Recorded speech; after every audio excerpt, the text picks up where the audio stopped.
इंद्रावती जिला के कोषाध्यक्ष डॉक्टर साहब और सभी सम्मानित साथियों, अभी साथी ने जो बात रखी है, आप लोगों ने जो धरना कुरुक्षेत्र में दिया मुख्यमंत्री के खिलाफ, और उसे धरने के बाद और लगातार नेगोशिएशन के बाद मुख्यमंत्री रिटायर्ड कर्मचारी संघ से बातचीत करेंगे और उस बातचीत में विशेष तौर से कुछ निकल के नहीं आया, पर जो हमारे काम थे आज तक स्वतंत्र तौर पर रिटायर्ड कर्मचारी संघ की सरकार स्तर पर कोई बात नहीं हुई। बात थी कि जो हमारा पेंशन कम्यूट की गई है वो उस टाइम जब कानून बना था कम्यूट का, तो ब्याज की दर 12%, आज ब्याज की दर 7% रखी है। वो 15 साल की बजाय आज का इंटरेस्ट अगर हम लगाएं तो 10 साल 8 महीने। इस बात को लेकर काफी सारे लोगों ने कोर्ट केस किया और वो कोर्ट केस हमारे हाथ में भी आया। सरकार तक सुप्रीम कोर्ट में ये सरकार की नीति है, हम इसको तक नहीं डालें। अभी और रिटे पेंडिंग हमारी सुप्रीम कोर्ट में है। एक हमारा कोर्ट में केस चला हुआ है। सबसे पहले तो हमारी वो बात थी जो एसीपी का जो नियम है, एसीपी जब लगती है तो उसमें एक कंडीशन है कि 1 साल की सर्विस उसकी रेगुलर सेटिस्फैक्टरी सर्विस हो, तो सेवा हो। और अगली कंडीशन उसमें ये है कि जिस दिन वो एसीपी लगेगी अगले दिन 1 साल पूरा होने के बाद अगले दिन लगेगी, उस दिन वो आदमी ड्यूटी पर उपस्थित हो। अब हम तो सेवानिवृत्त हो गए। कोई आदमी 30 जून में रिटायर, 1 जुलाई में एसीपी लगेगी, 1 जुलाई को तो वो सेवानिवृत्त हो गया। उस रूल के अनुसार हमारी जो ना एसीपी तो हमारी पूरी कर ली, हमारा केस हो जाएगा। सरकार ने पूरा 1 साल नौकरी करके चलेगा, हमें इंक्रीमेंट मिलनी चाहिए। कोर्ट ने उसको जायज माना। किसी की फरवरी में, उसकी भी जुलाई, जनवरी में उसकी जुलाई में लगी, 6 महीने बाद लगी। किसी की दिसंबर में है, उसकी भी जुलाई मिला के 7 महीने मिला के 6 महीने नहीं हुए थे, मार्च में थी। तो उसको जो मुख्य सचिव में जो बातचीत हुई, बातचीत में पूछ लिया है कि क्या है तो मीटिंग बंद कर दी। अब जैसे ही चुनाव खत्म होया 2024 में, तो आप इसके लिए बात बंद रखी। बोला जी ये मामला फाइनल नहीं हुआ, फाइनल नहीं हुआ तो पहले क्यों लागू किया? वो हंसने लग गया, मतलब उन्हें भी पता है सरकार की वोट की राजनीति है, ये तो हमको समझनी चाहिए। दूसरी हमारी मांग, और 75 साल में 5-5 साल की हमें हो। और हमने कहा कि जब खट्टर साहब मुख्यमंत्री बने तो उस टाइम ये मांग की, उस टाइम सरकार ने कहा था कि हम इस पर कोई निर्णय लेंगे, कोई कमेटी बनाएंगे। आज तक वो कमेटी 7 साल 8 हो गए, वो कमेटी नहीं बनी।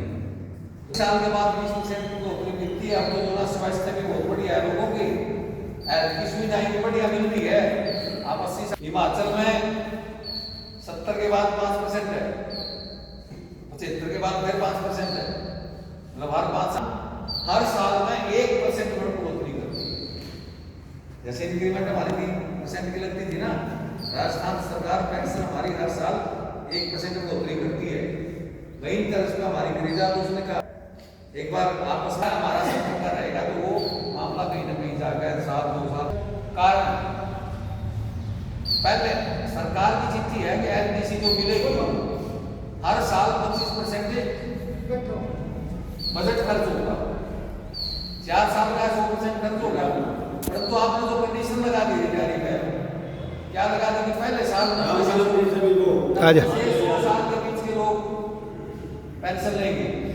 हमने कहा 90 से बचा के पहले साल, दूसरे साल 10% पेंशन है। हमने 10% का, 7 भी नहीं कहा, 10% का, मैक्सिमम 10% है। 15% वहां बच गया। तीसरे साल 70 से 80, जहां 75% लोगों को मिल जानी चाहिए थी, वहां केवल 50% लोगों को भी नहीं मिली। हमारी 70 से 80 और इससे बदल गए, उसको फिर पेंशन नए नए तरीके वो भी निकाल के जो बोला आपको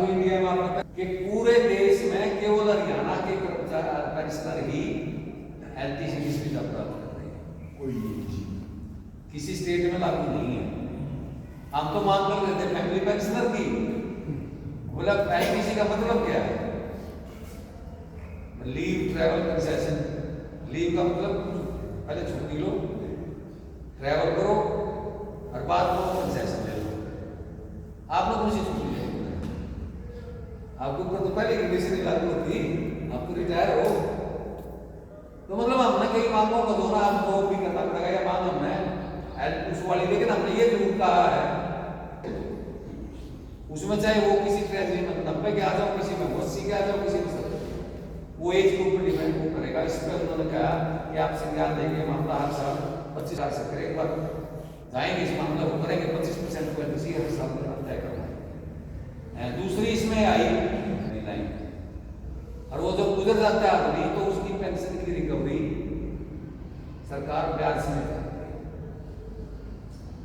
मामला है, उसमें एक चीज सामने आई जब डिस्कशन किया कि जिसकी पेंशन सालाना 3 लाख रुपए या उससे कम है, उसकी घरवाली या घरवाली तो पेंशन ले रही हो तो घर वाला वो पेंशन बुढ़ापा पेंशन प्राप्त कर सकता है, जिसकी 3 साल 3 लाख रुपए। हमने एक एग्जाम्पल कोट करा, हमने मास्टर जी हमारे संज्ञान में आया मामला था हमारा, उसका हमारे मास्टर जी गए थे ट्रेजरी में और सोशल वेलफेयर में। एक कर्मचारी हमारा एक्सपायर हो गया था 2018 में, तो वो तो लिखते हैं ट्रेजरी वाला कि भाई सोशल डिपार्टमेंट से एनओसी लेके आओ, किसी के साथ भी मिसहैपनिंग हो जाए तो वो सोशल वेलफेयर से एनओसी देते हैं। जब उसकी सारी एडमिशन सर्टिफिकेट देखी तो 2016 से उसके लिए तो बहुत बड़ी उपलब्धि होगी ना। तो ये काम किस प्रकार के सेंटर में करवाना चाहिए, ये निकल के आएगा आप किस ले सकते हैं 5 लाख करेगा, ताकि जो हमारे लोगों पे एम्प्लॉय थे उनकी पत्नियों को बुढ़ापा पेंशन तो मिल जाएगी। अगली हमारी कैशलेस मेडिकल की मुख्य मांग थी। कैशलेस मेडिकल पे हम नहीं ले, उन्होंने कहा प्रधान जी आप अपने ट्रेजरी में जाके एक सर्टिफिकेट दे दो कि ये हमारे डिपेंडेंट का बच्चा भी तो हो सकता है। बच्चे की परिभाषा में बता दूं, आप आश्रित बच्चा कौन हो सकता है वो जानकारी नहीं। कुआरा बच्चा जो नौकरी ना करता हो किसी भी प्रकार की, चाहे वो लड़का है चाहे वो लड़की है, चाहे उसकी उम्र 60 साल हो, वो मेडिकल रूप से उसके ऊपर आधारित है, आश्रित है वो माँ बाप।